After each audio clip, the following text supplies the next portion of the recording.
আর আজকের ভিডিওর কন্টেন্ট হচ্ছে আমরা যে মালয়েশিয়াটা আসলে কাদের জন্য। তো মালয়েশিয়া তো আপনাকে পিআর দিবে না, মালয়েশিয়াতে আপনি পিআর পাবেন না, মালয়েশিয়াতে সেটেল হইতে পারবেন না, মালয়েশিয়াতে লাইক লং টাইম থেকে যে একটা সেটেলমেন্টের ব্যাপারটা এটা কখনো পসিবল না। তো মালয়েশিয়াতে আসলে এসে লাভ কি, বেনিফিট কি, আপনার কি প্ল্যানিং থাকলে আপনার মালয়েশিয়া আসা উচিত হবে। তো এই কন্টেন্টটা এটার উপরে ডিপেন্ড করে করবো।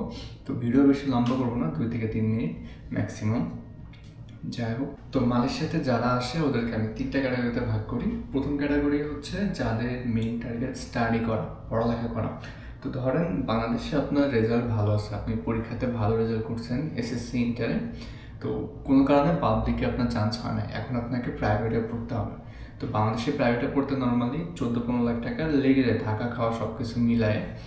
সেই ক্ষেত্রে বাংলাদেশে প্রাইভেটে না পড়ে আপনি ডিরেক্টলি মালয়েশিয়াতে কোনো একটা পাবলিক ইউনিভার্সিটি বা মালয়েশিয়াতে ভালো র্যাঙ্কিংয়ে থাকা প্রাইভেট ইউনিভার্সিটিগুলো আছে, এগুলো যে কোনো একটাতে পড়তে পারেন। আমি সাজেস্ট করবো পাবলিক ইউনিভার্সিটিগুলো, কারণ এগুলোতে টিউশন ফি কম।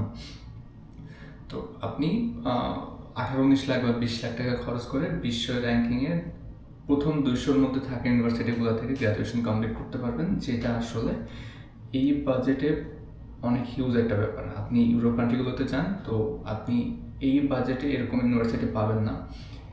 আর ইউরোপ কান্ট্রিগুলোতে সব থেকে বড় অসুবিধা যেটা, সেটা হচ্ছে ওদের লিভিং এক্সপেন্স বেশি হয়। আর লিভিং এক্সপেন্স বেশি হওয়ার জন্য আপনাকে জব করা মানে লাইক আপনার জন্য ম্যান্ডেটরি হয়ে যায়, আপনাকে জব করতেই হবে, নাহলে আপনি ওখানে চলাফেরা করতে পারবেন না। কারণ প্রতি মাসে 50,000, 60,000 টাকা লিভিং এক্সপেন্স তো ফ্যামিলি থেকে নিতে পারবেন না।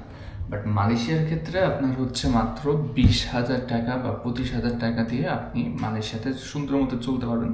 তো আপনি পার্ট টাইম জব করেন বা না করেন, আপনার ফ্যামিলি ব্যাকআপ থেকে আপনি চলতে পারবেন। আর 20,000 টাকা আহামরি ইনকাম করা আহামরি কঠিন না মালয়েশিয়াতে, ঠিক আছে। তো সেই ক্ষেত্রে যদি আপনার পারপোজ হয় শুধু পড়ালেখা করা, তাহলে সেক্ষেত্রে মালয়েশিয়া একটা ভালো ডিসিশন। এবার বলি সেকেন্ড ক্যাটাগরির কথা, যাদের টার্গেট থাকে হচ্ছে আপনার ফার্স্ট ওয়ার্ল্ড কান্ট্রিগুলোতে মুভ হওয়া, যেমন বাংলাদেশ থেকে কিন্তু ইউরোপ, আমেরিকা, অস্ট্রেলিয়া, কানাডা এগুলো ভিসা পাওয়া কঠিন, সহজে পাওয়া যায় না, বিশেষ করে জার্মানি। কিন্তু মালয়েশিয়ার থেকে আপনার একটা অপশন থাকে যে ক্রেডিট ট্রান্সফার, আর একটা অপশন থাকে ডিগ্রি ট্রান্সফার। তো মালয়েশিয়ার যে কোনো ইউনিভার্সিটি থেকে আপনি ক্রেডিট ট্রান্সফারের জন্য আবেদন করতে পারবেন। আপনি এখানে এসে পড়বেন, 1 বছর থাকবেন, 1 বছর পর আপনার যে দেশে যাওয়ার ইচ্ছা, যে দেশে টার্গেট, ওই দেশে আপনি আপনার ক্রেডিটগুলো ট্রান্সফার করে নেবেন যে কোনো ভার্সিটির সাথে কথা বলে। এটা একটা অপশন। তো ভিসা রেশিও বেশি থাকে। আদারওয়াইজ ডিগ্রি ট্রান্সফার প্রোগ্রাম থাকে, বিভিন্ন ইউনিভার্সিটি অফার করে যে আপনি 1 বছর মালয়েশিয়াতে, 2 বছর ওদের পার্টনার যে ইউনিভার্সিটি আছে, আমেরিকা বলেন, অস্ট্রেলিয়া বলেন, বিভিন্ন কান্ট্রির সাথে থাকে। তো এগুলো যে কোনো একটাতে পড়তে পারবেন। তো এই যে মুভ করার যে টেন্ডেন্সি, এটার জন্য মোস্ট অফ দ্য স্টুডেন্ট মালয়েশিয়াতে আসে, কারণ এখান থেকে ভিসা রেশিও ভালো।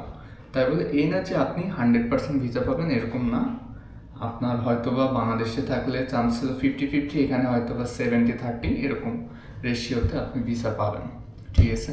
তো এটা হচ্ছে সেকেন্ড ক্যাটাগরি স্টুডেন্টরা, যাদের টার্গেট থাকে মালয়েশিয়াকে পাথর হিসাবে ব্যবহার করে অন্য দেশে চলে যাওয়া। আর থার্ড ক্যাটাগরি যেটা আছে সেটা হচ্ছে লাইক তারা আসলে স্টুডেন্ট না, তারা হচ্ছে এমন একটা টেন্ডেন্সি নিয়ে থাকে যে মালয়েশিয়াতে আসবে, কোনোরকমভাবে পড়ালেখা করবে আর ইনকাম করবে। যদিও এটা ইলিগাল, মালয়েশিয়াতে স্টুডেন্টদের জব করার কোনো পারমিশন নেই, তবে তারা হচ্ছে আপনার ওই একটা নর্মাল ইউনিভার্সিটিতে আসবে, এমন ইউনিভার্সিটি যেটাতে আসলে পড়া না পড়া একই কথা। এখানে আসবে, পড়বে, আর পড়ালেখা বলতে ক্লাসে হয়তো বা সপ্তাহে 1 দিন যাবে, 2 দিন যাবে, বাকি দিনগুলো কাজ করবে, ফুল টাইম কাজ করে ফ্যামিলিকে সাপোর্ট দেবে, মালয়েশিয়াতে থাকবে। এই তো এটা হচ্ছে থার্ড ক্যাটাগরির স্টুডেন্টরা। তো আপনি এর মধ্যে দেখেন আপনি কোন ক্যাটাগরির, তারপর আপনি ডিসিশন নেন যে আপনার আসলে মালয়েশিয়াতে আসা কি